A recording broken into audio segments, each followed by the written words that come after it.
una institución, es una institución cuya visión es ser una institución comprometida en la formación de ciudadanos, los cuales participen en los asuntos públicos e influyan decisivamente en las decisiones de nuestra nación. Y tiene como misión promover la capacitación, así como ahora, de ciudadanos, conformando alianzas estratégicas con otras instituciones, teniendo como principio el desarrollo integral de la persona humana. Dentro de esta misión y visión, ya tenemos más o menos una decena de charlas que hemos preparado, las cuales pueden ser visualizadas en las plataformas YouTube o Facebook. En esta tarde tenemos el grato honor de tener como invitado a Juan San Martín.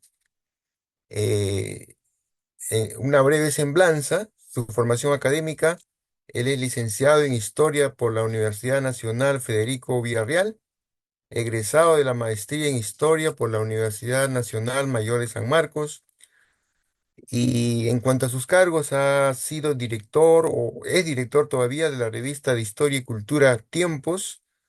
Ha sido profesor en la UTP y en la Universidad Nacional Federico Villarreal, miembro de número del Círculo de Estudios Históricos Militares del Perú y miembro de número de la Sociedad Bolivariana del Perú. También dentro de su producción se encuentra su participación como coautor en el libro de oro del Bicentenario de la Batalla de Junín. Entonces, creemos que Juan es la persona indicada para poder tratar el tema de hoy día que nos ocupa, que es un poco una visión crítica de los procesos electorales en el Perú desde una visión histórica. Entonces, sin más preámbulo, dejamos a Juan para que pueda tener a cargo la charla de hoy día, al final de la cual pueden ustedes participar. Daremos unos 20 minutos, más o menos el tiempo razonable, para que puedan hacer algunas preguntas o algún comentario, y entonces fomentemos la participación de todos y podamos sacar el mejor provecho de la reunión. Adelante, Juan.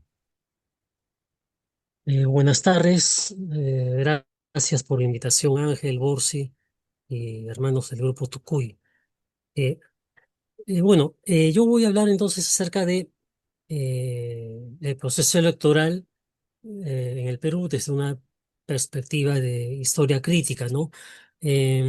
Ahora, es un tema bastante largo, obviamente, pero por eso voy a dar algunos ejemplos de procesos electorales para entender mejor la magnitud de la intervención de los poderes fácticos como la Iglesia, el ejército y el contexto en el cual se desarrollaron cada una de las elecciones de las que voy a dar ejemplo, ¿no? ¿No? Vamos a ver entonces algunos casos, ¿no? Empecemos viendo el caso de la elección de Manuel Parry y Lavalle en 1871. Cuando el Perú nace como república, luego de que el Libertador San Martín se retira y convoca el primer Congreso Constituyente en 1822, eh, los que van a gobernar después de este periodo son militares, todos, ¿no? Es un periodo de caudillismo, de anarquía, donde gobiernan los militares porque son los que tienen el poder fáctico, ¿no? Son los que tienen las armas en la mano y entre ellos se reparten el poder, ¿no? Pasados 50 años de dominio militar, hay elecciones presidenciales, ¿no? En la época del caudillismo, en la época de Castilla, de Echenique, también hubieron elecciones presidenciales, eh, pero siempre ganaban ahí los militares, ¿no? Que estaban mejor organizados. Recién en 1871 candidatea a un civil que tiene cierta fuerza, cierta representación en varias instituciones, ¿no? Y que tiene mucha fama por ser esto, por su misma carrera, ¿no? Política, ¿no? Manuel Parry Lavalle había sido, por ejemplo, secretario del presidente, del dictador Mariano Ignacio Prado en 1865. Este militar Prado forma un gabinete histórico, ¿no? Con figuras civiles de mucho nivel, ¿no? Como el mismo Parry Lavalle, está ahí José María Quimper, está José Gálvez, ¿no? El que muere en el combate el 2 de mayo de 1966, ¿no? Un gabinete de lujo, ¿no? De liberales, todos ellos, ¿no? Y Manuel Parro y Lavalle es el primer civil que logra alzarse con el triunfo en las elecciones de 1871, representando al Partido Civil. Ya, antes de Parro habían intentado otros civiles llegar al poder, pero fracasaron. Por ejemplo, Domingo Elías, que era presidente del Club Progresista, también era liberal. Pero bueno, los civiles no están muy organizados en la época de Castilla, ¿no? Recién con Parro se va a ver una fuerza bastante avasalladora. Parro crea el Partido Civil y gana las elecciones con este partido. Tiene apoyo en los sectores populares, ¿no? Entre los artesanos, obreros de fábricas, ¿no? O sea, no solamente tiene apoyo en los sectores pudientes, ¿no? De la oligarquía, ¿no? Los que se habían enriquecido con el guano, ¿no? Con la venta del guano, los industriales, los hacendados, los banqueros, ¿no? Toda esa capa de poder económico muy alto era representada muy bien por Manuel Parro y Lavalle, que era uno de estos ricos de la época, ¿no? Un hacendado, un banquero, ¿no? Pero también tenía apoyo en las clases bajas, como he dicho, ¿no? De obreros, artesanos, ¿no? Y gana las elecciones el 71 y empieza a gobernar del 7-2 al 7-6, ¿no? ¿Por qué ganó Parro? Evidentemente porque forma un partido de alcance nacional, ¿no? Instala comités distritales, provinciales, en muchas partes del Perú. Hay presencia de su partido, un partido muy bien organizado, mucho más que los militares, ¿no? Y en esta época hay que tener en cuenta, estamos hablando siglo XIX, los de la iglesia, los curas y los militares, tanto activos como en retiro, podían participar de política y candidatear a la presidencia y a los puestos de congresista, ¿no? O sea que no habían mayores límites, ¿no? ¿No? Los curas, los prefectos, los gobernadores de provincias, los jueces de paz, ¿no? Todos los que son letrados están de parte de Parro y logran ganar la elección en muchas partes del país, ¿no? Y claro, las elecciones que fueron en mayo del año 72, luego una campaña bastante fuerte desde el año 71, eh, eh, se ve allí ya en las cartas y en los compromisos asumidos por los terratenientes, los industriales, los jueces y demás, de que van a dar su voto a Parro, ¿no? En esa época la votación era indirecta, ¿no? No era como hoy día que votamos todos nosotros, ¿no? El voto es directo, ¿no? En esa época eh, se nombraban electores por cada distrito o provincia electoral, de tal manera que en cada distrito, provincia, digamos, por 1.000 personas había un elector que representaba a todos esos 1.000, ¿no? Y de esos 1.000 votaban por un elector que podía ser el partido de Parro o de otro partido, ¿no? Y de esa manera, juntando los electores suficientes, Parro ganó las elecciones, ¿no? Como digo, ganó con apoyo de muchos curas que le hacían campaña en las iglesias, de prefectos, de jueces de paz, de periodistas, ¿no? El correo político, las cartas de compromiso funcionaron muy bien a favor de Parro, ¿no? Que como dije, era un tipo bastante conocido, ¿no? Un hombre rico, que había sido secretario de Mariano Ignacio Prado, ¿no? Un intelectual muy influyente, también era escritor en la revista de Lima, ¿no? Así que su triunfo fue contundente, ¿no? Cuando se supo del triunfo en Lima, el gobierno de Balta, que era militar Balta, esto no le quedó otra que reconocer el triunfo, ¿no? Pues Balta había tenido su propio candidato y había perdido, ¿no? Pero los hermanos Gutiérrez, que eran militares que no estaban de acuerdo en darle el poder a un civil, dieron un golpe de estado, un golpe de estado contra Balta y lo mataron, ¿no? Bueno, y esto es algo muy sabido, ¿no? ¿No? Lo mataron a Balta, lo fusilaron, ¿no? Y el pueblo, la turba, ¿no? La gente de bajo pueblo, muchos dicen que instigados por los civilistas, se alzaron en armas contra los hermanos Gutiérrez, que eran militares, muchos de ellos eran ministros del gobernante Balta, ¿no? Los agarraron en la calle y los lincharon, los mataron, ¿no? Los colgaron en la Catedral de Lima. Hay fotos de eso, ¿no? En los libros de historia, ¿no? Así que fue una elección bastante violenta, pero muy representativa de cómo Parro gana las elecciones con apoyo de muchas instituciones, ¿no? Como he dicho hace un momento, ¿no? La iglesia, ¿no? Los bancos, los hacendados, ¿no? Todos aquellos que tienen poder, ¿no? ¿No? Y los militares perdieron, ¿no? No se organizaron bien, ¿no? A los militares se les echó la culpa, por ejemplo, de que el dinero obtenido por el Estado peruano probablemente luego no se había mal utilizado, se había malgastado, y que los militares no supieron administrar bien ese dinero para comprar armas o buques de guerra y defenderse en un posible ataque chileno más adelante, ¿no? Entonces, todo ese gobierno dilapidatorio de los bienes de la República, ¿no? Que empezó con Castilla y siguió con Echenique y otros más, hizo pues que los militares cayeran en descrédito, ¿no? Y eso facilitó también el triunfo de Parro, ¿no? Entonces, este es un primer caso que les cuento para ver, ustedes vean cómo perdón, Parro gana las elecciones, ¿no? ¿No? Elecciones violentas, ¿no? No había un jurado nacional de elecciones, la votación era indirecta, nombrando electores, ¿no? Y para nombrar un elector, bueno, esto no lo he explicado con detalle, pero la población en cada ciudad, en cada pueblo donde votaba la gente, el primer partido que utilizaba las masas de su lado y que se apoderaba de una mesa electoral, ganaba allí, eso era claro, ¿no? Y allí pues se usaban armas de fuego, intimidaciones, ¿no? O sea, era la ley de la selva, ¿no? Era la época en que se hacía las elecciones de esa manera en el siglo XIX, ¿no? Y así gana Parro, ¿no? Bueno, luego vamos a dar otro ejemplo, ¿no? Em, a ver, vamos hasta la época de Piérola, ¿no? 1895, ¿no? Pasa la guerra con Chile, ¿no?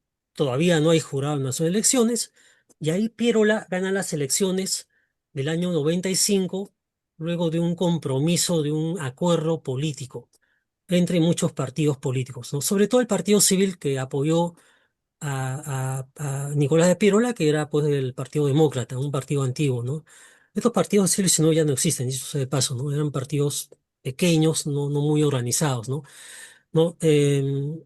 Ahora, Piérola había tenido un pésimo gobierno cuando fue dictador del Perú en la guerra con Chile, y a él se le debió la derrota del Perú en esa guerra, ¿no? Porque hizo mal las cosas, pero había pasado un tiempo y Piérola se había juntado con gente nueva, había hecho un partido nuevo, el Partido Demócrata, que incluía muchos sectores de la clase media, ¿no? Y sectores de la iglesia, ¿no? Recuerden ustedes que Piérola había sido incluso monaguillo, ¿no?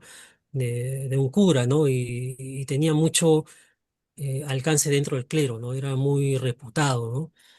¿No? Hubo una guerra civil al año 95 por asociación en el poder, ¿no?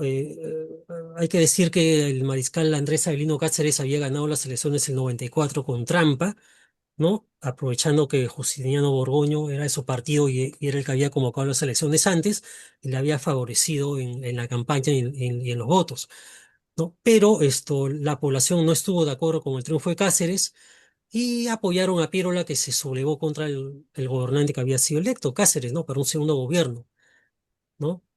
Y hubo pues guerra, ¿no? Obviamente, ¿no? En las calles de Lima, ¿no? Las montoneras de Piérola lograron acabar con Cáceres y hubo muchos muertos en Lima.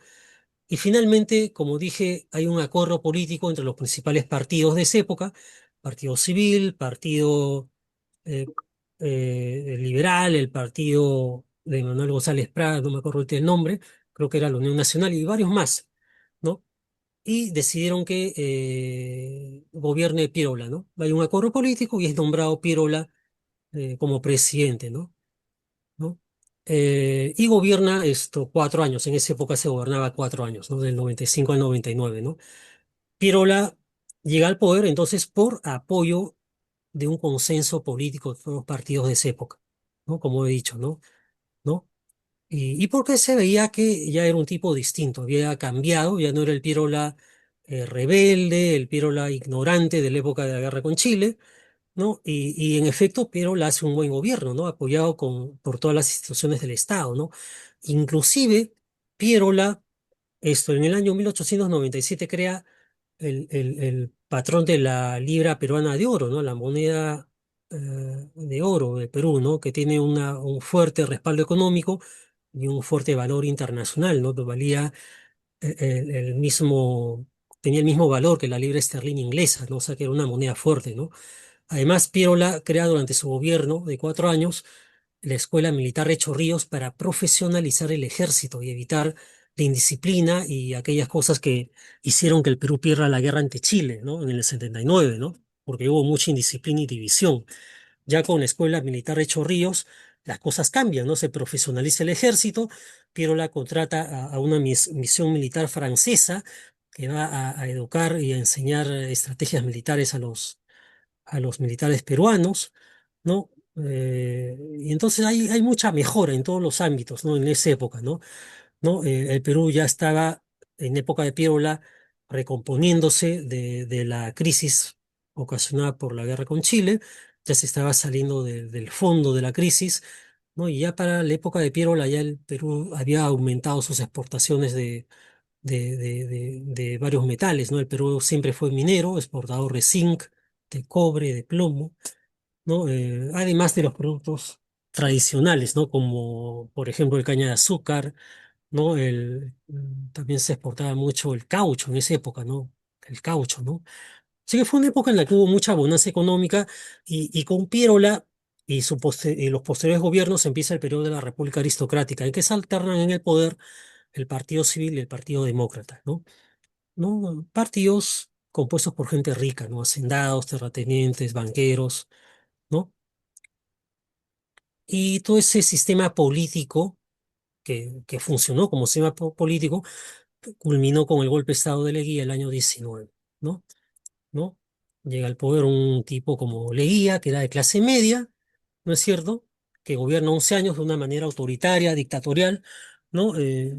¿No? Muchos dicen que Augusto B. Leguía fue el primer Fujimori, ¿no? Porque hay muchas equivalencias entre uno y otro, ¿no?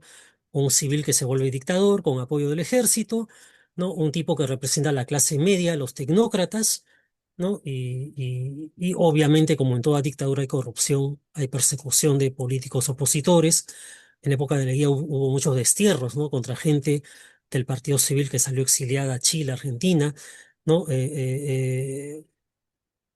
Por ejemplo, José Carlos Mariátegui se le da una beca para que estudie en Italia y no moleste, ¿no? El gobierno lo saca con el pretexto de educarlo, ¿no? De pagar sus estudios en Europa, ¿no? ¿No? Y así se deshace, ¿no? Un crítico del gobierno, ¿no? Con Ayala La Torre sucede algo parecido, ¿no? Ayala La Torre era un joven presidente de la FEP, ¿no? También un tipo muy incómodo para el gobierno de Leguía por sus críticas y finalmente es arrestado y exiliado a México, ¿no? Y ahí en México funde el APRA, ¿no? En el año 1924, ¿no? Es un gobierno bastante duro, el de Leguía, pero apoyado, como digo, por la iglesia, el ejército, por las instituciones, ¿no? Y todo ese sistema dictatorial donde no hay democracia, donde los partidos no existen porque han sido aniquilados, han sido destruidos por la política represiva de Leguía.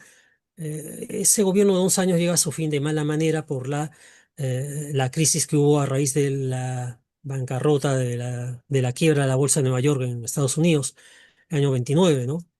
El gobierno de Leguía, que dependía de la banca norteamericana, ¿no? Por los préstamos que había hecho de esa banca, de la noche a la mañana se vio sin dinero, ¿no? Por la crisis que hubo allá en Estados Unidos, y entonces acá empezó a haber problemas económicos muy graves, o cierre de fábricas, de industrias, de bancos, quiebra de muchas empresas, ¿no? Y Leguía ya no tenía dinero para pagar los sueldos de la gente que trabajaba en el Estado, de los militares, ¿no? Ya el año siguiente, el año 30, le dan golpe de Estado justamente por el malestar, ¿no?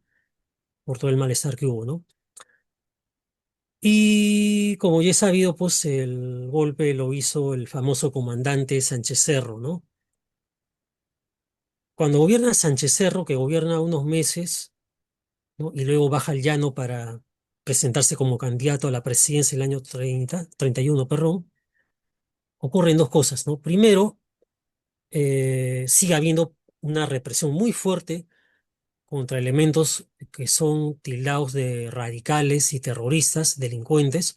Así eran vistos los apristas y también los partidos de izquierda, ¿no? Y por otro lado, la otra cosa importante es que se crea, cuando gobierna Sánchez Cerro provisionalmente, el año 30, se crea el Jurado Nacional de Elecciones, ¿no? Fue el año 31, ahora que me acuerdo, el año 31, a comienzos del año 31. Cuando se crea el Jurado Nacional de Elecciones, se ponen reglas claras sobre cómo deben ser las elecciones. Esta vez, el Jurado Nacional de Elecciones, desde un principio, dice que las elecciones ahora son con voto universal, o bueno, obviamente solamente votan los que saben leer y escribir, ¿no? Y varones mayores de 21, pero ya el voto es directo, ¿no?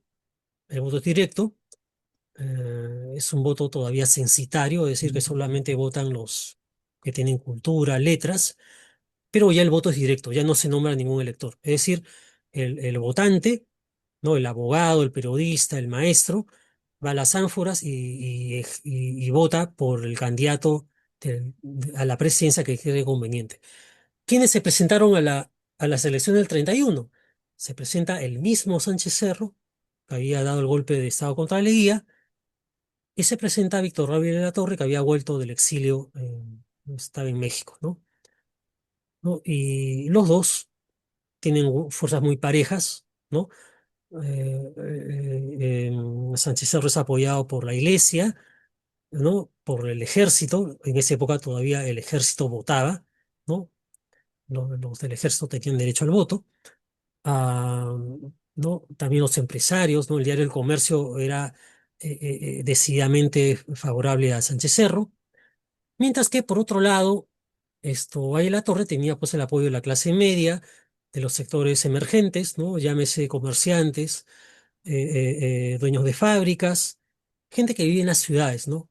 Y sobre todo en el norte, ¿no? Los hacendados de la costa norte del Perú, ¿no? Que daban empleo a mucha gente, ¿no? Así que era muy parejo y podía ganar cualquiera, ¿no?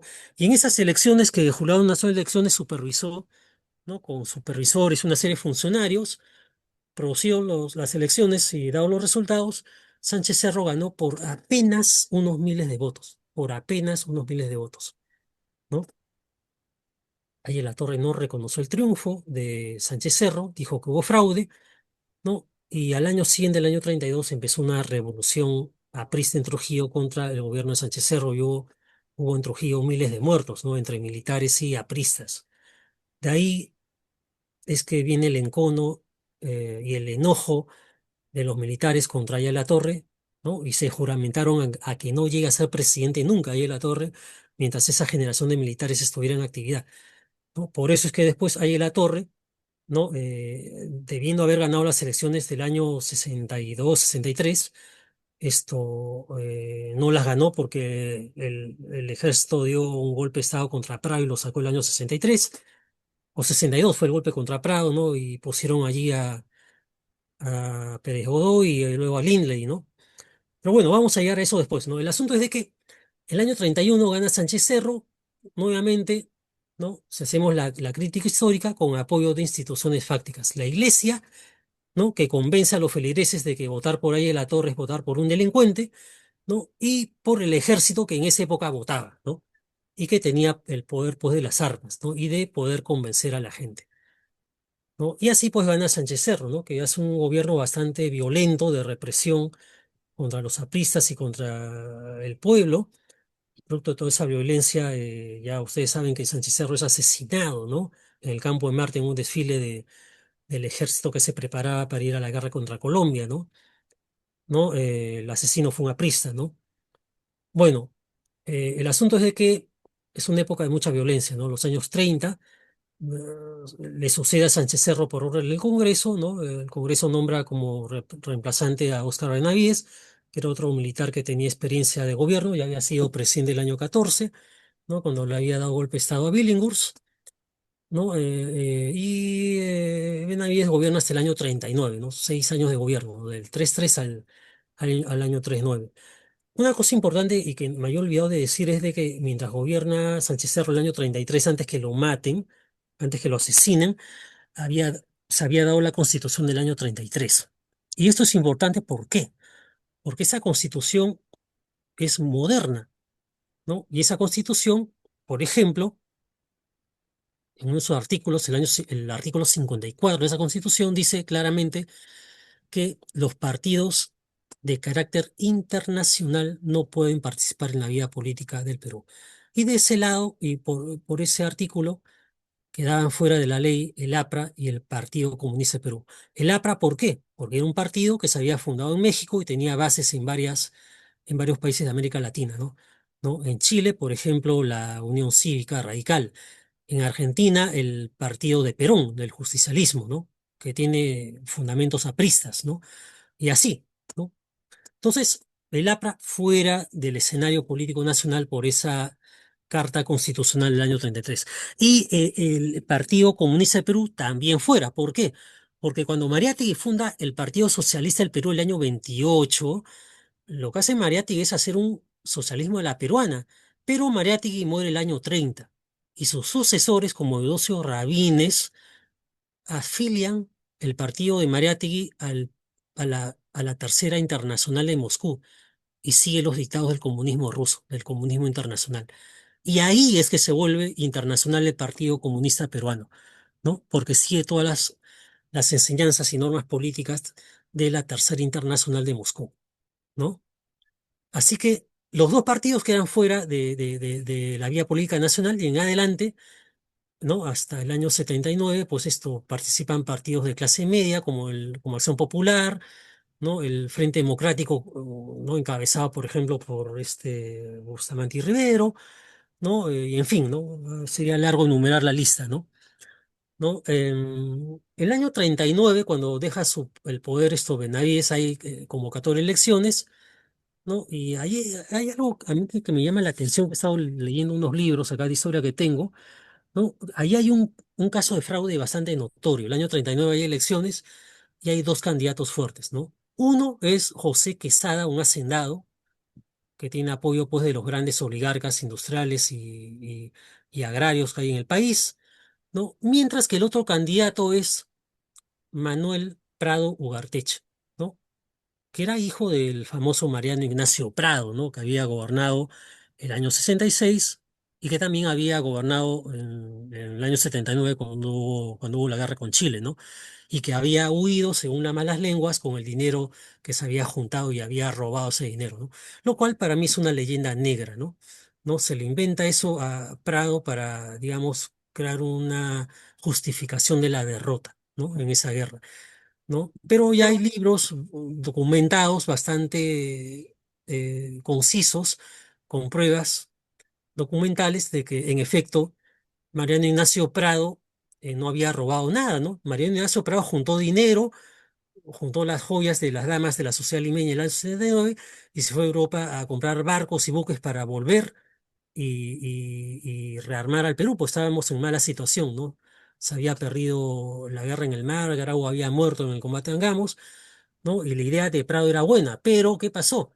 Cuando Prado se va del Perú con el dinero hacia Europa, Piero le da un golpe de Estado contra el vicepresidente de la Puerta, ¿no? Y da órdenes a las embajadas del Perú en todo el mundo que le cierren la puerta a Prado y que no le den nada, ¿no? Que es un delincuente, que es un pirata, un ratero, ¿no? Y entonces no pudo hacer nada Prado y se perdió la guerra por falta de municiones, por las malas órdenes dadas por Piérola, etcétera, etcétera, ¿no? Bueno, pero he retrocedido un poco para ver un poco los antecedentes de Manuel Prado. Entonces, Manuel Prado Garteche y José Quesada, año 39. Ya había dicho que José Quesada es apoyado por los hacendados, por los oligarcas viejos, ¿no? Los terratenientes, los gamonales, pero, pero Manuel Prado Ugarteche es apoyado por los sectores modernizantes que hay dentro de la oligarquía. Por ejemplo, los empresarios textiles, aquellos que tienen acciones en la banca y finanzas, ¿no? Aquellos de la clase media pujante que tienen sus pequeñas propiedades en Lima y en las principales ciudades de la costa, ¿no? Muchos de ellos son dueños de empresas urbanizadoras, ¿no? Ya a partir de los años 30 y 40, Lima y otras ciudades empiezan a modernizarse, a crecer, hay urbanizaciones nuevas, lo que antes eran chacras y haciendas en Lima y en otras ciudades de la costa se van volviendo chalets y edificios, ¿no? Y toda esa clase modernizadora, ¿no? Es la que apoya a Prado, ¿no? A Manuel Prado Garteche. Hay las elecciones del año 39, ¿no? Y esto gana Manuel Prado Garteche también por un escaso margen, pero ahí hubo fraude. se pudo ver en los meses siguientes, luego de una eh, investigación que hizo el jurado en las elecciones y con el ejército, porque repito que el ejército en esa época tenía mucha influencia política y controlaba ciertas instituciones, coercitivamente incluso, ¿no? Se descubrieron ánforas electorales que no habían sido abiertas en Lima y en algunas ciudades del país. Y allí en esas ánforas electorales que eran de metal y que tenían el logo de Donofrio, de la empresa que vende helados, ¿no? Del señor Antonio Donofrio, ahí se veía claramente que las votaciones eran favorables a Quesada, ¿no? Y que haciendo el conteo de lo que se había encontrado en un almacén, el triunfante había sido Quesada y no Prado. Pero, pero ya el jurado de las elecciones había decidido que Prado era el ganador, ¿no? Que había sido electo el ganador. Y eso básicamente porque Benavides había dicho que Prado debía ser electo presidente, ¿no? Y la fuerza que tenía Benavides con el ejército era la que preponderó al final, y Prado fue nombrado presidente y gobernó hasta el año 45, ¿no? ¿No? En la época de Prado, primer gobierno de Prado, entonces hay cosas importantes. Se gana la guerra al Ecuador el año 42, ¿no? ¿No? Se firma el Tratado Protocolo Río de Janeiro, ¿no? ¿No? ¿No? Hace muchas cosas importantes, hay mucha obra pública, ¿no? Ministerios, urbanizaciones, ¿no? Hay mucho crecimiento industrial, muchas exportaciones de metales, ¿no? ¿No? Es una época en la que le va bien económicamente al país, ¿no? Sobre todo por la Segunda Guerra Mundial, ¿no? Aumentan nuestras exportaciones de caña de azúcar y de algodón, ¿no? Bueno, cuando acaba el gobierno de Prado el año 45, hay elecciones y gana la Alianza Democrática de Bustamante y Rivero, llamado Frente Democrático Nacional, con apoyo del APRA, ¿no? Ahora, el APRA no votaba, pero sí podía hacer propaganda, ¿no? Y Bustamante en el poder le da la legalidad al APRA y nombra ministros apristas en recompensa al apoyo. Y a mi juicio eso no fue buena idea, ¿no? Porque habían sectores muy violentos y radicales dentro del APRA que no podían ser manejados ni por el mismo Aya de la Torre, ¿no? Y tan es así que un crítico muy fuerte del gobierno de Bustamante, el dueño del diario La Prensa, el señor Graña, es asesinado por un fanático aprista solo por el hecho que Graña había criticado al gobierno, ¿no? Porque habían hecho un contrato con la IPC, el contrato de Sechura, para, para explotar el petróleo peruano, ¿no? Bustamante demandó a Aya de la Torre que entregue a los asesinos, pues se sabían que eran apristas, y Aya de la Torre no quiso hacerlo. Y hubo ahí una rotura, un rompimiento de relaciones entre el APRA y el gobierno de Bustamante, y el APRA pasó a ser oposición de Bustamante y le trajo problemas muy serios, ¿no? Hubo asesinatos, hubo conspiraciones, ¿no? La conspiración de la Marina de Guerra el año 47 fue un fracaso, no pudo sacar al gobierno a Bustamante, pero sí hubo problemas. Y finalmente el año 48 Manuel Odría le da un golpe de estado a Bustamante y Rivero por la violencia que había y que Bustamante no podía poner freno, no pudo controlar a sus ex aliados, ¿no? Y sobreviene pues una dictadura militar de 8 años, ¿no? De Odría, ¿no? Que acaba el año 56, ¿no? Bueno, como ustedes saben, Odría gobierna con mano dura, es un tipo represivo, ¿no? Al igual que Sánchez Cerro, ¿no? Un dictador, ¿no? Muchos apristas son encarcelados, otros son fusilados, ¿no? Ahí la Torre estuvo asilado en la Embajada de Colombia 7 años, 8 años hasta que sale exiliado, ¿no? Y en fin, bueno, sería largo decir más cosas, ¿no? El año 56 hay algo importante, ¿no? El año 56 hay elecciones presidenciales y esta vez sí puede votar la mujer. Odría había dado una ley, había hecho una reforma electoral y se podía, o sea, ya se podía ver que se daba el voto a la mujer que supiera leer y escribir, ¿no? O sea que por primera vez la mujer va a votar en elecciones y va a poder ser electa congresista también, ¿no?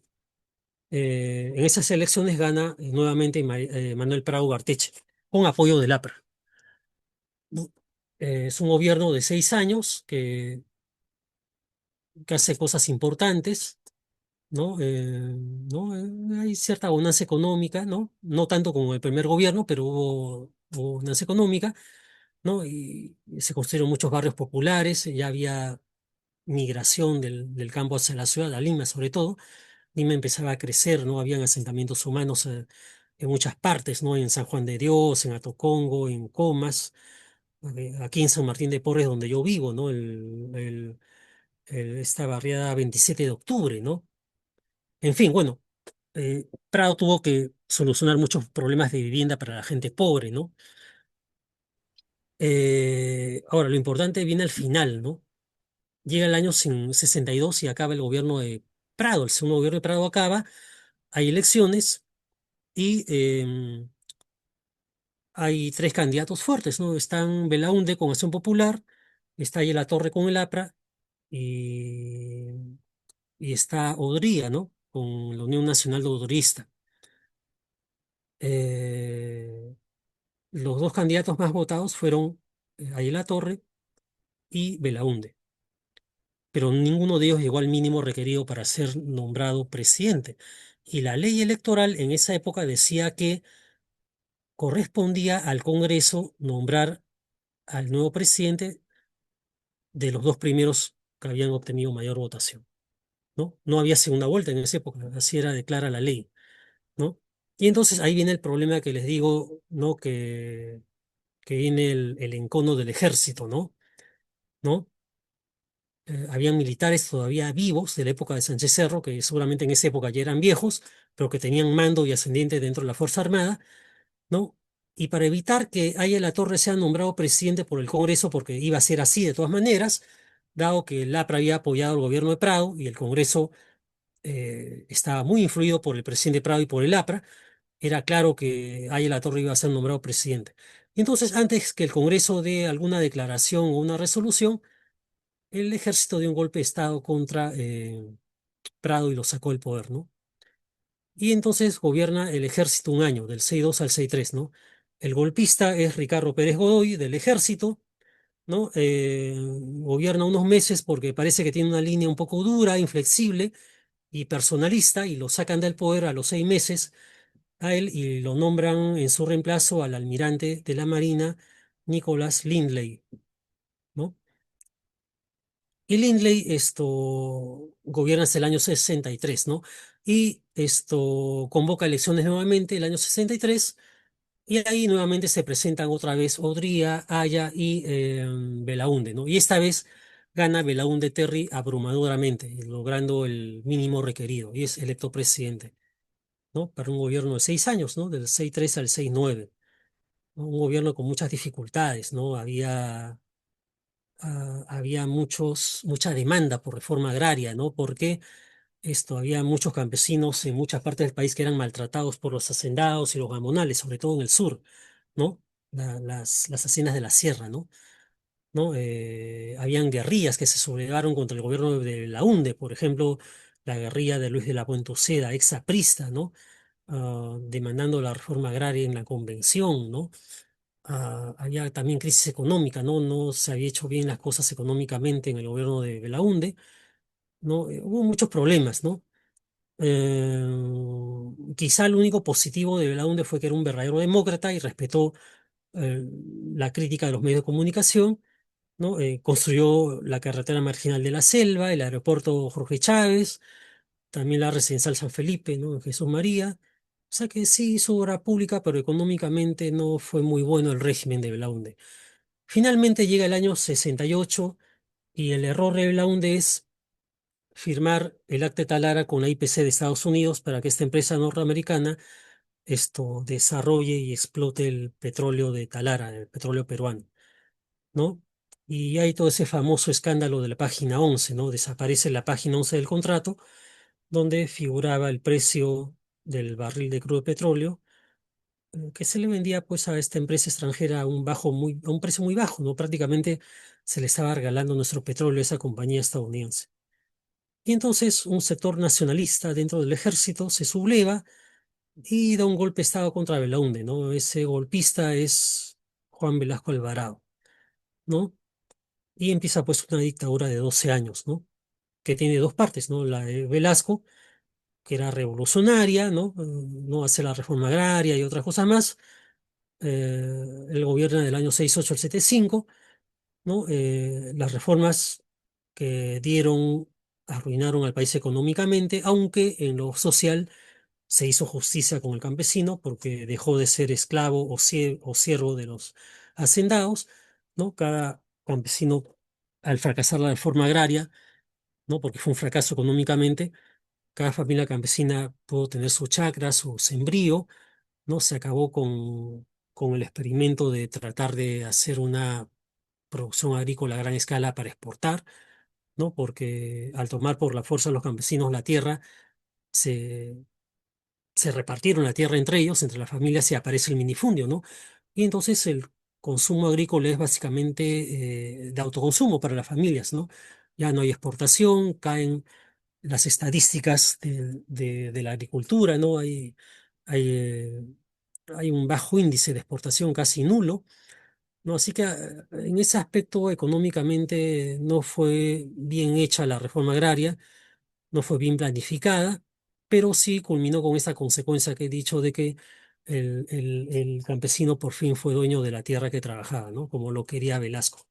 Pero habían otros problemas, ¿no? Velasco creó muchas empresas públicas, muchos ministerios, había muchos empleados públicos que ganaban un salario muy bajo, hay reclamos de aumento de sueldos y no hay dinero porque hay mucho gasto público en muchas cosas, ¿no? En sueldos de militares, en armas que se compran de otros países, ¿no? Velasco quería hacer la guerra con Chile, ¿no? Lo cual no era muy buena idea, ¿no? Porque el gobierno de Pinochet en Chile tenía el apoyo estadounidense, ¿no? Bueno, fue un mal gobierno en general, ¿no? En líneas generales fue un pésimo gobierno de Velasco, al menos en lo económico.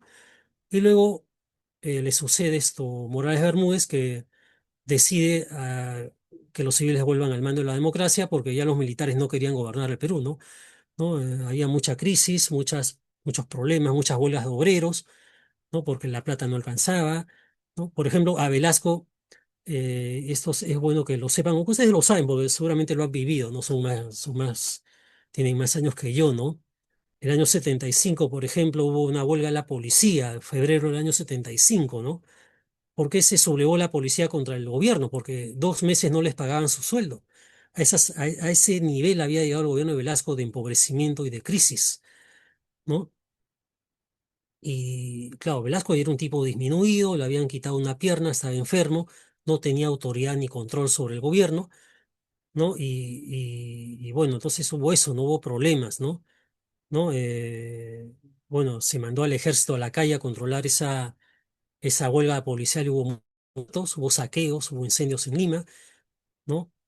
Y en agosto de ese año lo relevaron, ¿no? Lo relevaron a Velasco, lo sacaron y pusieron a Morales Bermúdez, ¿no?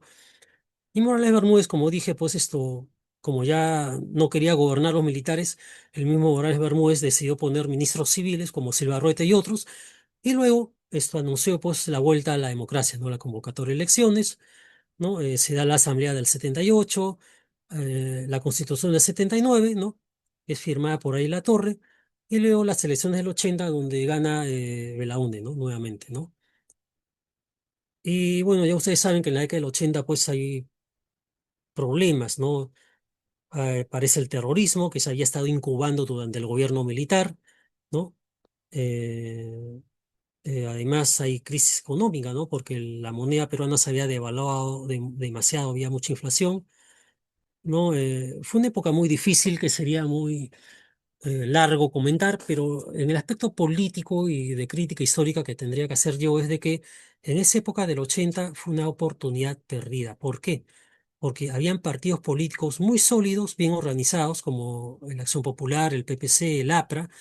La Izquierda Unida estaba unida en esa época, no se dividió como pasó luego, y se pudo haber seguido con ese sistema político bien ordenado y representativo, pero las ambiciones personales eh, de cada líder político hizo que fracasara, pues esto, la democracia en esa época y sobre todo la formación de un sistema político, ¿no? No, por ejemplo, ¿no? Cuando muere allí La Torre, el año 79, luego de firmar la Constitución, se disputan el poder ahí los que siguen al- a Villanueva, ¿no? A Villanueva del Campo, y la otra facción es la de Townsend Escurra, ¿no? Hay una división, ¿no? Townsend y un poco de aprisas, varios aprisas se salen del APRA y debilitan al APRA. Y así debilitados, los aprisas van a la elección del 80 y pierden ante Belaunde, ¿no? ¿No? En el caso del PPC también ocurre algo similar, ¿no? ¿No? A mi juicio, Luis Bedoya Reyes hizo muy mal en ser aliado de Belaunde, ¿no? Tuvo que aceptar el pasivo del mal gobierno que hizo en estos años 80, ¿no? Belaunde no tuvo la muñeca suficiente para enfrentar al terrorismo, ¿no? Hubo muchos asesinatos y crímenes hechos por militares que él mandó a, a luchar contra los senderistas, ¿no? Y además de eso, pues la inflación era galopante, ¿no? A tal punto que la moneda de sol de oro, el patrón de sol de oro ya no valía, se había devaluado y se creó el INTI, ¿no? El año 84, ¿no? Esa moneda del INTI va a ser, no dura ni 3, 4 años, ¿no? Porque en el gobierno del APRA de García se devalúa más y, bueno, es una hecatombe, ¿no? Bueno, el asunto es de que fue una oportunidad perdida, ¿no? Crisis política, ambiciones desmedidas, hay terrorismo que campea en todos lados, hay corrupción de los gobernantes en esa época, ¿no? En el caso de Belaunde, la corrupción se da en el caso de Enríquez Larosa, ¿no? No me acuerdo cómo se llama, el caso Gubarte, ¿no? ¿No? Donde varios funcionarios públicos se agarran el dinero del Estado, ¿no? ¿No? Y en el caso de Alan García, peor, ¿no? Que ya es bastante conocido, ¿no? El primer gobierno aprista del año 85 al 90, ¿no? Me decía un profesor mío en la universidad que Alan García gobernó del 85 al 90, ¿no? Con sus amigos. Ese en realidad no fue un gobierno del APRA, fue un gobierno de Alan y sus amigos, ¿no? Y al parecer tiene razón, ¿no? Porque los que llegaron al poder con García era gente muy joven y sin experiencia, ¿no? ¿No? Ustedes podrán recordar a ese ministro de Economía que era un cero a la izquierda, ¿no? Eh, Se burlaban de él a cada rato en la televisión, ¿no? El programa de Tulio Loza, ¿no? Bueno, el asunto es de que fue un pésimo gobierno de Alan García, básicamente creo yo por la inexperiencia, ¿no? ¿No? Alan García había sido un líder muy carismático, de buena oratoria, pero nunca había hecho nada, ¿no? No tenía experiencia de funcionario público, ¿no? Creo que ni siquiera había acabado la carrera de abogado en la universidad, ¿no? Pero bueno, el asunto fue que fue un gobierno pésimo, ¿no? ¿No? Y claro, la lucha contra el terrorismo que inició el año 85-86 fue mala. Recién enmendó la plana al final, ¿no? Primero, cuando Alan García ordena que se capacita a los ronderos de Ayacucho para que manejen armas y ellos mismos que conocen quiénes son los senderistas, los rechacen, ¿no? Y eso empieza a dar resultados, ¿no? Con el trabajo del comandante Guayhuaco, un rondero en Ayacucho, y el año 88-89, ¿no? Ya empiezan a hacer salir a los terroristas de Ayacucho y del sur y se vienen a Lima, ¿no? El año 90, ¿no? ¿No? Y luego la creación por orden de García del Grupo Especial de Inteligencia dentro de la Policía Nacional del Perú, ¿no? Que ese grupo que fue formado el año 90, en el mes de marzo, cuando todavía gobernaba Alan García, fue ese grupo el que hizo los planes para capturar a Guzmán después, el año 92, ¿no? Bueno, también se recapturó a Polay, ¿no? Que había huido el 90, ¿no? Bueno, pero el asunto fue de que en líneas generales fue un gobierno malo, económicamente sobre todo, ¿no? Pero bueno, hizo algunas cosas de repente importantes en el aspecto, como digo, de la lucha contra el terrorismo al final, ¿no? Con la creación del GEIN y lo de las rondas campesinas, ¿no? Y luego, bueno, ya ustedes saben que viene la dictadura de Fujimori del 90 al 2000, ¿no? Ahí habría que dividir la cosa en dos partes, ¿no? Del 28 de julio del 90, en que fue electo Fujimori, hasta el 5 de abril del 92. Una fase en la que Fujimori gobierna democráticamente, con problemas, porque hay mucha oposición en el Congreso, no lo dejan gobernar, hay muchos congresistas que se oponen a los proyectos de ley que él mandaba al Congreso para hacer determinadas cosas, ¿no? Y cansado de eso, Fujimori, pues mal aconsejado, obviamente, por asesores y por la influencia que Montesinos tuvo sobre él desde el comienzo, desde el año 90, da un autogolpe de Estado y del 5 de abril del 92 hasta el 2000 en que se va del Perú, es una autocracia, una dictadura, ¿no? ¿No? ¿No? Y, claro, ahí hay que decir pues que tuvo apoyo Fujimori de mucha gente, ¿no? Yo diría que de gran parte del país, ¿no? ¿No? Porque la gente estaba cansada de los políticos tradicionales corruptos, ¿no? ¿No? Claro, ya se sabía que Fujimori era mentiroso y todo lo demás, porque él dijo que no iba a ser hecho y lo hizo. Quizá no había otro remedio, pero debió ser más honesto y decir que eso era lo que se iba a hacer, ¿no?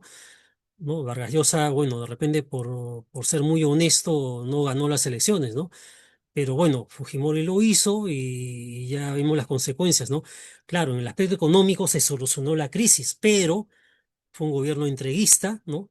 Fue un gobierno que entregó eh, todos los sectores estratégicos de la producción nacional a las empresas extranjeras a través de privatizaciones, ¿no? Una nueva clase tecnócrata llega al poder con Fujimori, ¿no? Jóvenes que salen de la Universidad de Lima, de la Universidad San Ignacio de Loyola, de la Católica, ¿no? Los llamados yuppies, ¿no? Un sociólogo debería explicar esto mejor que yo, pero un gobierno de pocos, ¿no? Un puñado de gente, ¿no? ¿No? Que se enriqueció con las políticas neoliberales del gobierno de Fujimori, ¿no? Mientras que la mayoría del país la pasaba mal y mucha gente del Perú, al no tener empleo aquí, tuvo que salir afuera, ¿no? A buscar empleo en Japón, en Chile, en Argentina, en Venezuela, que en esa época estaba bien, ¿no? Muchos se fueron a Estados Unidos, ¿no? En fin, ¿no? Sería largo discutir ese tema, ¿no? Ah, bueno, llega al final el año 2000, ¿no? Con un gobierno ya evidentemente corrupto, ¿no? Ya se habían descubierto muchas cosas para el año 2000, ¿no? Los audios, los videos, ¿no? La corrupción que había en este gobierno por la simbiosis, la alianza que había entre Fujimori y Montesinos. Y finalmente, pues Fujimori huye, ¿no? Del Perú, ¿no? Se va con permiso del Congreso a una cumbre de Asia-Pacífico y en vez de regresar al Perú con su avión se va al Japón y renuncia por fax, ¿no? ¿Y por qué renunció ahí? ¿Por qué se fue ahí? Porque era japonés, ¿no? Él tenía doble nacionalidad desde un comienzo. Y claro, la Constitución del 79, ¿no? Que fue del 79, decía que solamente podía ser candidato a la presidencia el que tenía nacionalidad peruana, nada más, no doble nacionalidad. Fujimori tenía doble nacionalidad, solo que nadie lo sabía. Solo lo sabía Montesinos. Y Montesinos lo tenía agarrado del cogote a Fujimori, ¿no? ¿No? Si tú no haces lo que yo digo, yo saco la prueba de que tú eres de doble nacionalidad, ¿no? Y por eso Fujimori protegió a Montesinos hasta el final, ¿no? ¿No? El asunto es de que Fujimori se fue al Japón, renunció por fax y se quedó en el Japón un tiempo porque era ciudadano japonés. Y los japoneses, dentro de su ley, dicen claramente, ahí está escrito, que ellos no entregan a la justicia internacional a ningún ciudadano suyo, por más ladrón que sea. O sea, protegen a sus conciudadanos, ¿no? ¿No? Y bueno, Montesinos huyó también y hubo un desbarajuste acá, ¿no? Como ya ustedes saben, ¿no? ¿No?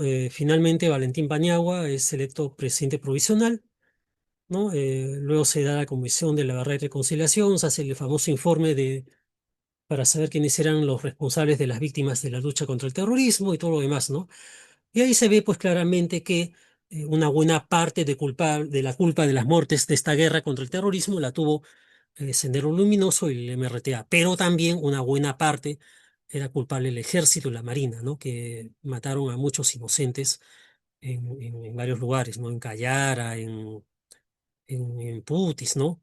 Bueno, en fin, hay muchos poblados enteros que fueron masacrados, ¿no? ¿No? Lucanamarga, por ejemplo, lo hizo Abimel Guzmán para dar una lección a los del gobierno o a los campesinos de que no sean soplones de la policía, ¿no? ¿No? Y en fin, sería también largo enumerar eso, ¿no?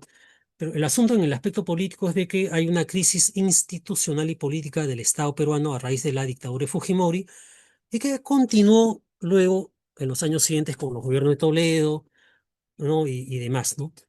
¿No? La corrupción se enquista dentro del aparato público y dentro del Estado, sobre todo por la codicia de los que llegan al poder, ¿no? Ejemplo de eso, Toledo, ¿no?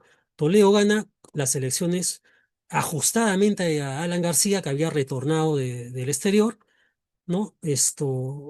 Pero bueno, ya vemos que hizo Toledo, ¿no?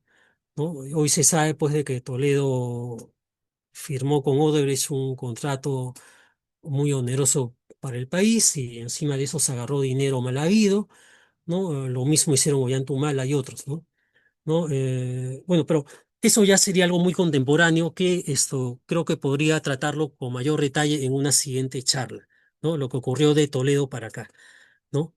Bueno, les agradezco mucho la atención y podemos conversar un poco sobre lo que hemos discutido ahora. Gracias.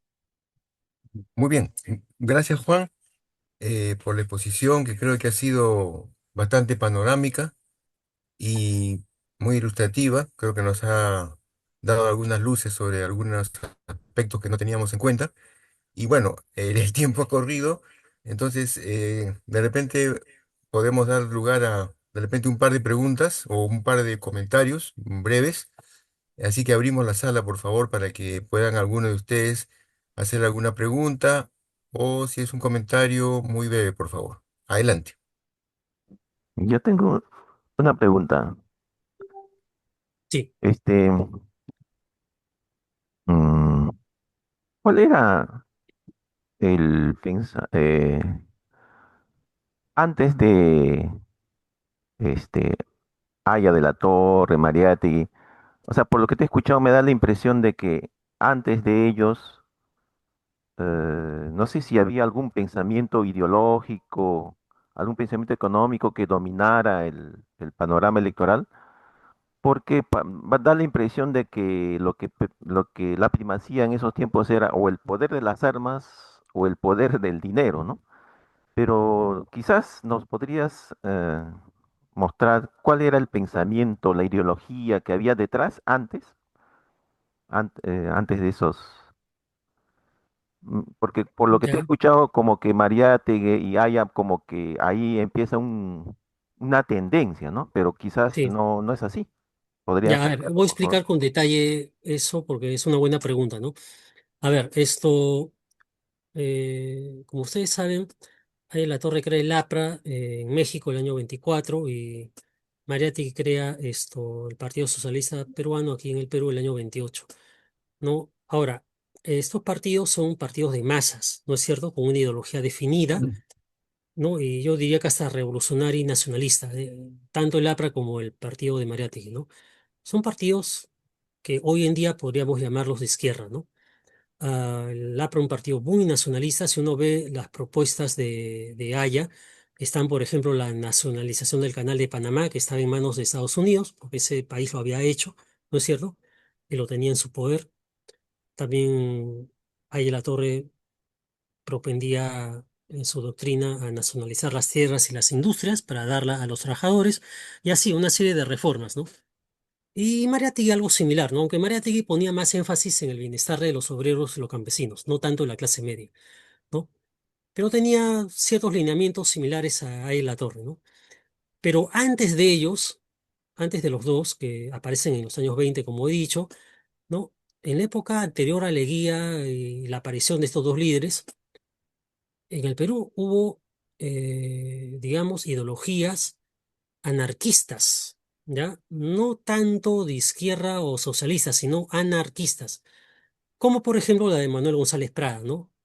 Manuel González Prada, como ustedes saben, era un poeta, un ensayista peruano, autor de Horas de Lucha y Páginas Libres, un tipo que había quedado muy amargado con la derrota del Perú en la guerra con Chile, porque vivió esa época, cuando era joven, ¿no? Y Y él, pues, prácticamente es el creador del anarquismo en el Perú, ¿no? Él fundó un partido político que era anarquista, ¿no? Es decir, ¿qué es el anarquismo? Una corriente ideológica en el cual se propugna que el poder no lo debe tener el Estado, ¿no? Sino las comunidades populares, ¿no? Formando una economía de autogestión, ¿no? Y en fin, ¿no? Una serie de células comunales que gobernaran el país, ¿no? Pero claro, era una ideología bastante hueca, ¿no? Y con muy pocos seguidores, ¿no? El partido de González Prada, que era la Unión Nacional, se desintegró a los pocos años de fundado porque no tenían ningún futuro, ninguna visión de país, ¿no? No tenían una doctrina política clara, ¿no? ¿No? Y además, aparte de esa ideología anarquista, estaba el positivismo, ¿no? Que era liderado por los grandes intelectuales Javier Prado Garteche y Manuel Vicente Villarán y otros, ¿no?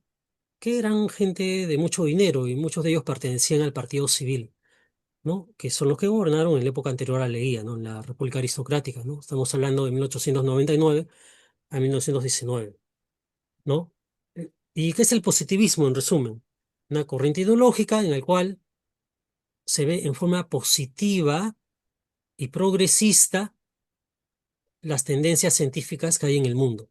Porque en esa época, jóvenes, o mejor dicho, colegas de la JUC, estaba en marcha en Europa, en Estados Unidos, la segunda revolución industrial. Recuerden ustedes que de 1870 a 1914 se vive en todo el mundo una ola modernizadora en la industria, en la economía, en la banca, ¿no? Se crean grandes inventos, ¿no? Por ejemplo, se crea la electricidad, se crea también las armas de guerra, ¿no? Los gases tóxicos, se crea el submarino, ¿no? Las ametralladoras, se crea el teléfono, se crean los grandes medios de transporte y comunicación, ¿no?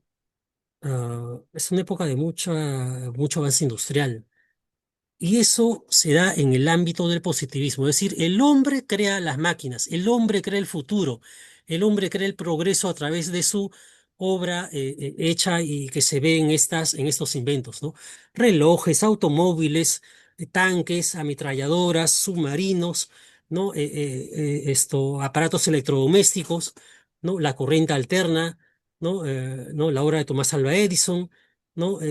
Los automóviles, ¿no? Los neumáticos, ¿no? Los neumáticos Siemens, o perdón, los neumáticos Goodyear, el reloj Siemens, los Volkswagen, los autos General Electric, que los primeros que hubo eran movidos a pila, no eran con petróleo, ¿no? O sea que era una época en que el positivismo decía claramente que el hombre era capaz de todo. Y eso llegó al Perú.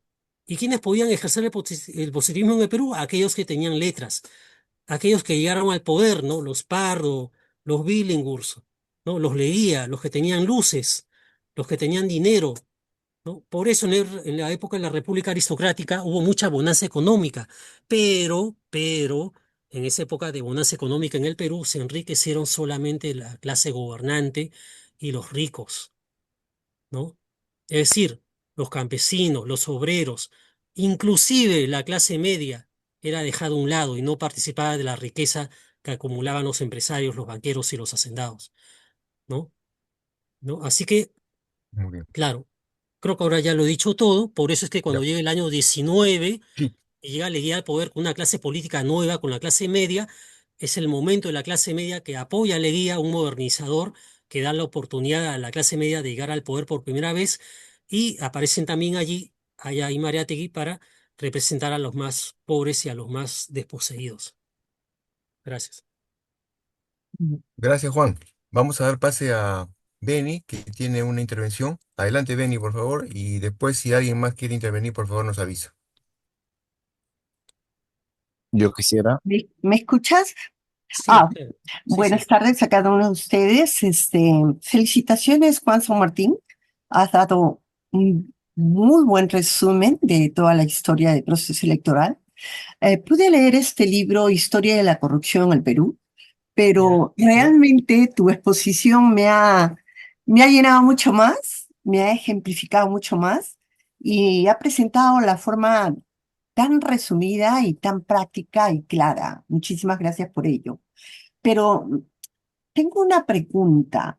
Después de los tantos gobiernos hasta Alan, Toledo, Fujimori, en las cuales las ambiciones personales son muy fuertes, ah, mi pregunta sería, frente a los postulantes que tenemos para el próximo año, según tu criterio como historiador, ¿qué ambiciones son las que predominan más? Y si todavía hay alguna pincelada de lo que podría ser un representante de del grupo de Aya de la Torre o de ah, Víctor Andrés Belaúnde Terry, no lo sé. Si pudieras darme una gráfica quizás yo sé que debe ser muy clara, muy corta por el tiempo.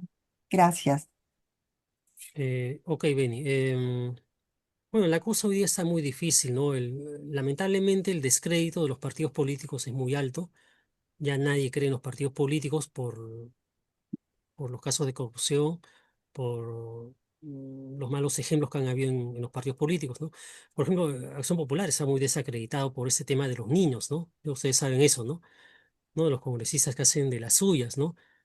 De mochazuelos y todo lo demás, ¿no? El APRA está en un recambio institucional. Yo veo que ahí hay cierto futuro, ¿no? De aquí a un mediano plazo, ¿no? Conozco jóvenes dentro del APRA que están haciendo un buen trabajo, pero no para ahora, sino de aquí a unos 10 o 15 años. Luego, el PPC es un partido de derecha, también conozco a muchos del PPC que son gente honesta y decente, pero lamentablemente los partidos están desacreditados, ¿no? Y yo creo que mucha más fuerza tienen hoy día los movimientos regionales, ¿no? Así que por más eh, que no estén preparados algunos líderes de provincias o de las regiones, es probable que alguno de ellos gane, ¿no? Si es que se unen, obviamente, ¿no?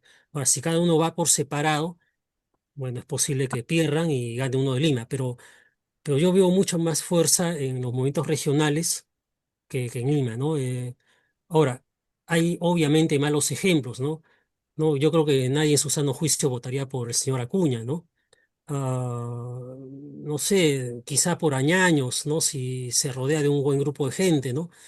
O sea, ustedes lo han visto, hay como 43 partidos políticos que se han formado y eso es una muestra de nuestra mediocridad como sistema político, ¿no? O sea, no pueden haber pues 43 candidatos en un país como el nuestro, ¿no? O sea, de esos 43, yo creo que apenas 3 o 4 merecen ser candidatos a la presidencia, ¿no? El resto son avenedizos, son gente que se aprovecha de la crisis, son gente que no representa a nadie, hay que decir la verdad, ¿no? ¿No? ¿Y por qué? Porque la ley electoral está mal hecha, pues, o sea, ¿cómo se va a permitir que haya movimientos y partidos que solamente presenten 5.000 firmas para que tengan un candidato? O sea, así no es, pues así no llegamos a ningún lado, ¿no?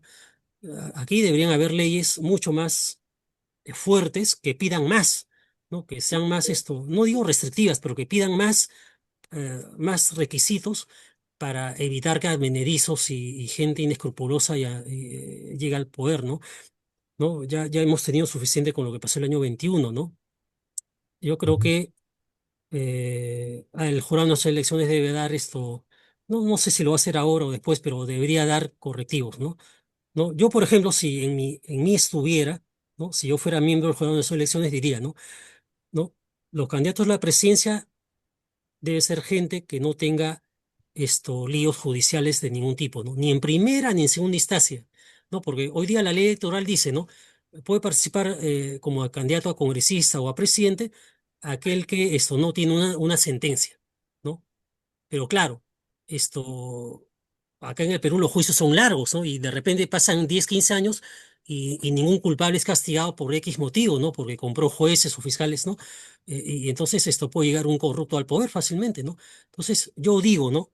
¿No? Yo digo, ¿no? No debe ser así, ¿no? O sea, que ningún candidato a la presidencia tenga un lío judicial, ni siquiera en primera o segunda instancia, o sea, que no tenga ningún antecedente judicial, que solamente ellos sean candidatos a la presidencia o al Congreso, ¿no? ¿No? No esperar a que tengan sentencia, ¿no? Eso después ya es un faltamiento digamos, al buen raciocinio, ¿no? ¿No? Y otra Bien. cosa que yo diría también es de que que ningún candidato a la presidencia o al Congreso o a la alcaldía tenga deudas con el Estado, ¿no? O sea, que no esté su nombre en Infocorp. Porque si está su nombre en Infocorp y debe a empresarios o al Estado, ¿cómo voy a esperar yo que ese tipo haga algo bien a favor de la población si es un deudor, un moroso?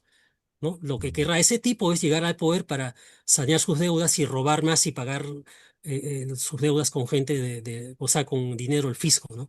Y así no debe ser, pues. O sea que, lamentablemente, acá las leyes están mal hechas, ¿no?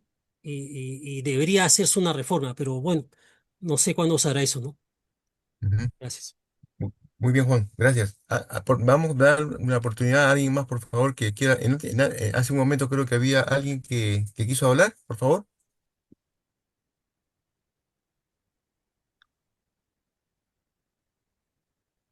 ¿Aló? ¿Se me escucha?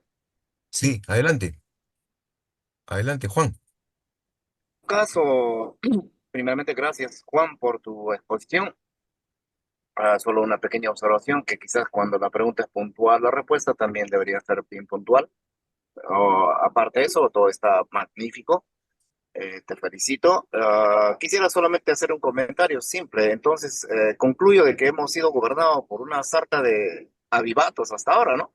No hay otro nombre, tal vez muy insultante sería, pero eso es lo que concluyo. Y segundo, que si bien es cierto que el expositor ha utilizado términos como que se vence al terrorismo y la gente que se levantó en armas, etcétera, pero preguntémonos cómo se venció. Es decir, la solución para mí no es como mucha gente pide mano dura. Algo así como que a nuestros hijos si se portan mal, vamos a agarrar el chicote y a tirarles mano dura, ¿no? O sea, con golpes. Y yo creo que el problema hasta ahora es un problema social muy grande que tenemos y que ese problema social no se resuelve con las armas, se resuelve dando soluciones sociales, ¿no? Entonces, pero para eso tiene que haber un ser pensante de otra manera, ¿no? Porque no con que comprando más tanques o como por ejemplo colocando cualquier cantidad de policías en las protestas de estos jóvenes últimamente que están saliendo, etcétera. Eso nada más quisiera hacer esa observación. Y por último, pues simplemente a veces quizás el ejemplo de un tío que decía a mí cuando yo estaba estudiando por allá hace como 40 años atrás, él venía de la telefónica y venía cansado y aburrido y al final no había logrado su objetivo de hacer, no sé, un pago, qué sé yo, y en forma así burlesca, qué sé yo, me dice, tú Juan, tú no sabes dónde habrá una bomba para reventarlo no me han atendido todo el día desde las 8 hasta las 5. Y yo digo, no sé, tío, la verdad, ¿dónde habrá bomba, no? Pues, en verdad, entonces, así hay personas que de un momento a otro dicen, no, mira, ¿sabe qué? Ya esto ya está podrido y no hay otra que hay que revertir esto y se van por el otro camino que son las armas. Y lo cual, no estoy justificando, sino que así se cocina eso, en gente que obviamente aprovecha el pánico y crea pues lo que se crea, ¿no? Entonces, pero eso se evita dando soluciones de otra manera. Gracias. Muy bien, Sí, gracias, Juan, por sí, tu participación. Entonces, no sé si tienes algo más que decir, el Juan, para ya ir cerrando de repente la reunión. sí, algo con respecto a la última intervención, ¿no? Miren, es cierto, tenemos muchos problemas, ¿no? Hay mucha violencia, hay mucha polarización política, ¿no? Pero claro, en efecto, ¿no? Las cosas para que funcionen bien tiene que haber orden, tiene que haber autoridad y respeto a la ley. Si no hay eso, no se puede hacer nada, ¿no? Ahora, yo comprendo que los jóvenes, esta llamada generación Z, salgan a las calles a protestar y todo eso, ¿no? Está bien, yo también saldría a protestar, pero no a destruir la propiedad pública, ¿no? ¿Qué hicieron hace poco estos jóvenes de la generación Z? Han destruido casi las bancas y buena parte de la Plaza San Martín, la han destruido. Esos son vándalos, esos no son generación Z ni nada, ¿no? He visto también a uno que le tiró una bomba molotov a un policía, ¿no? O sea, de esa manera no se protesta, pues. O sea, aquí hay que respetar a la ley, a la autoridad, aunque no nos guste, ¿no? Yo sé que en la policía hay malos elementos y todo lo demás, ¿no? De hecho, que hay corrupción, pero hay que respetar a la ley, pues, ¿no? Nosotros somos cristianos. Nosotros no vamos en nuestro sano juicio no vamos a lanzar una bomba molotov, pues. ¿Ya? Así que Ujú. esto, hay que pensar, pues, ¿no? Y sobre todo, yo les digo ahora, ¿no? Piensen bien por quién van a votar en el año 26, ¿no? Hay 43 candidatos, ¿no? Raciocinen bien, piensen bien, ¿no? Y no hay que votar con el hígado, ni con el odio, ¿no? Ni nada de eso, pues, o sea, aquí yo les animaría a ustedes a participar en política para que vean cómo funcionan las cosas por dentro, ¿no? ¿No? No dejen que nadie les diga este es tal por cual, o averigüen ustedes mismos. Cada uno de ustedes puede entrar a Infocorp o al internet a buscar los antecedentes y quién es quién, y entonces tendrán una mejor idea de por qué votar, ¿no?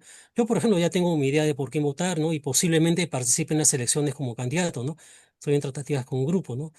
Pero no, dense el trabajo de buscar en internet, en Infocorp, ¿no? Las personas idóneas, vean su experiencia, su experiencia de vida política, también sus valores, ¿no? Todo ello, y tendrán una Ujú. mejor idea de por qué votar, ¿no? Bueno, muchas gracias y espero que en una próxima oportunidad podamos continuar viendo este tema más adelante. Gracias. Muy bien, gracias Juan por la exposición, ha sido muy esclarecedora. Seguramente estaremos coordinando para una segunda intervención, de repente con un aspecto ya más específico. Muchas gracias y solamente decirles que lo que dijimos al inicio, ¿no? La Asociación Tucuy, la asociación que ha organizado esta charla y continúa con su visión de ser una institución comprometida en la formación de ciudadanos y promover la capacitación del ciudadano, conformando alianzas estratégicas con otras instituciones. Muchas gracias, Juan, y los invitamos.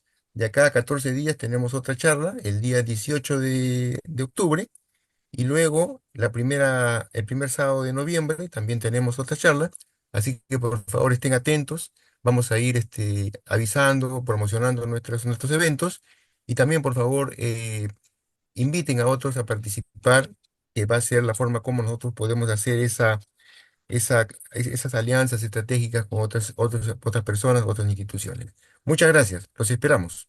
Muchas gracias, Juan, también. Gracias.